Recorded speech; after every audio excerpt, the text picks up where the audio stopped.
Hello, I'm Bill LeMay, and thank you for watching Community Matters. We hope you'll continue to watch as we discuss issues facing our community and provide you with the resources and information needed to find solutions.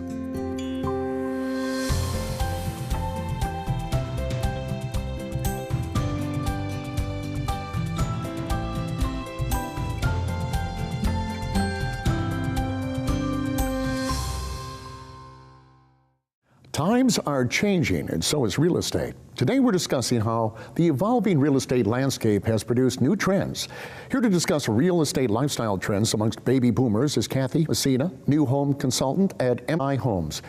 Kathy, thank you for being here. Well, thank you. I appreciate the opportunity. So we have a label for everybody. I guess I'm a baby boomer. Right. And so let's talk about the baby boomers. Okay.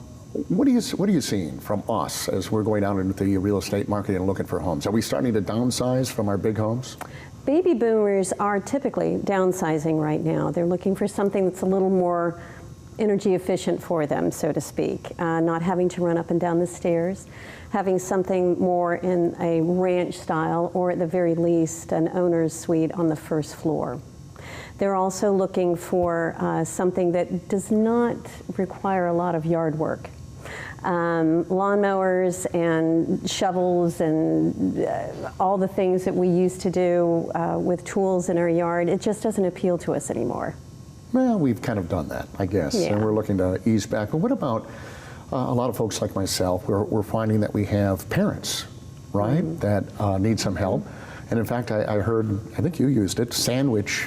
And that's the first time I've heard that sandwich generation, the folks that have kids at home and parents that they need to take care of. How is the housing market accommodating those folks? Well, first of all, the stress of being in that sandwich generation is pretty high, as you can well imagine. If you're taking care of children at home, children who are still in school, and you have parents who are aging, you have to be able to accommodate both needs. So you have the child who is technically savvy, and you have the adult who needs their own space, but also may need some care. So what we are trying to do in the real estate market is to ensure that you have a place for the children, maybe in a two-story type home, and a master suite on the first floor with a guest suite for the aging parents. And some of our homes actually come with a little kitchenette for those aging parents.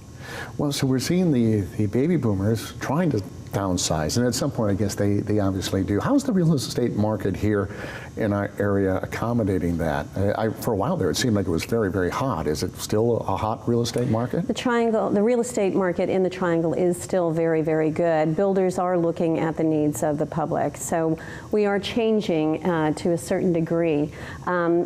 We have some resale properties that folks are renovating, but the newer homes are trying to accommodate the needs of those baby boomers, whether they are downsizing or they need something for their parents and their children. So you're looking at perhaps a larger ranch home, maybe a larger two-story home, and then we have the smaller ranch homes to accommodate those of us who may not need to have who don't have anyone at home.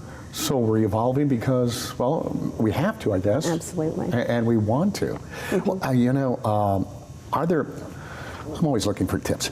So give me a tip. Where are the hot spots right now in Raleigh, for instance, as far as the real estate? I would assume inside the Beltline always seems to be hot, but are there areas that are doing better than others? Well, we do have areas inside the Beltline that are still doing very well. The older homes are coming down and newer homes are going up in their place. Yes. You have the real estate market in Cary, of course, is very hot. Wake County schools are still a hot button for most buyers. And we're looking at a little less land that we can acquire. So the tendency is to spread out a little more. So Holly Springs area is becoming a hot spot. There are certain parts of Raleigh where land is still acquirable. And I don't know that there's very many opportunities left in Cary, though. So. You had another interesting, see, we talked before we come on, so I want to share with the viewers the median price for a home in Raleigh, and you also mentioned the median price in Cary, and this is a shocker. So where are we at here in Raleigh today? In Raleigh, we're in the 270s as a median price. Last year it was in the 260s, this year right around the 270 mark. But I did hear from one of my associates that the median price in Cary last year was $500,000. That's amazing. That's, yeah. That is amazing. Yeah. How have you, see now, I happen to know your son, and how has all of these trends affected you personally? Because you've adapted as well. When my children went to college, I did downsize from a larger home and purchased a townhome because I did not want to mow the grass. That's what they were there for. So now all the exterior maintenance is taken care of for me, and I just pretty much come and go as I please. Also, look, the ranch townhome was perfect for me because there were no stairs. Yeah. Yeah, that's great. Yeah. And you know, a lot of millennials, we're going to talk about them in the next segment, you know, stayed at home, but Josh left.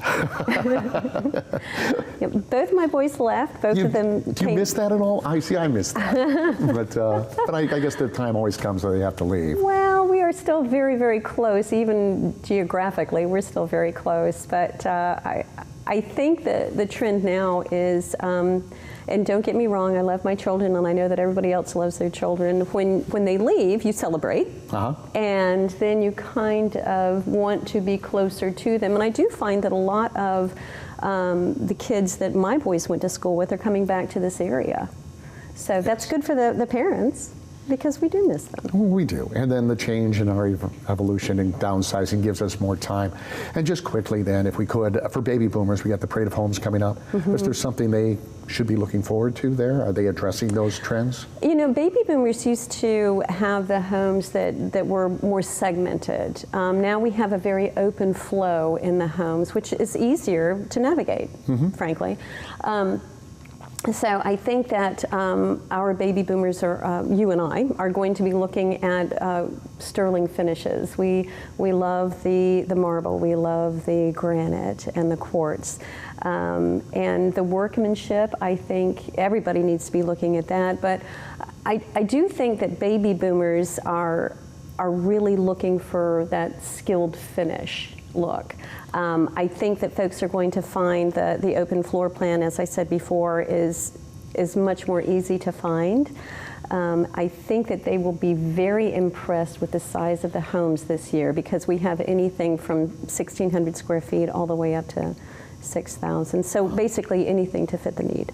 Well, it's something I always look forward to. Yeah. Kathy, don't go anywhere, because when we come back, we're going to talk about lifestyle trends, and we've been talking about the baby boomers. Next up, the millennials. Stick around.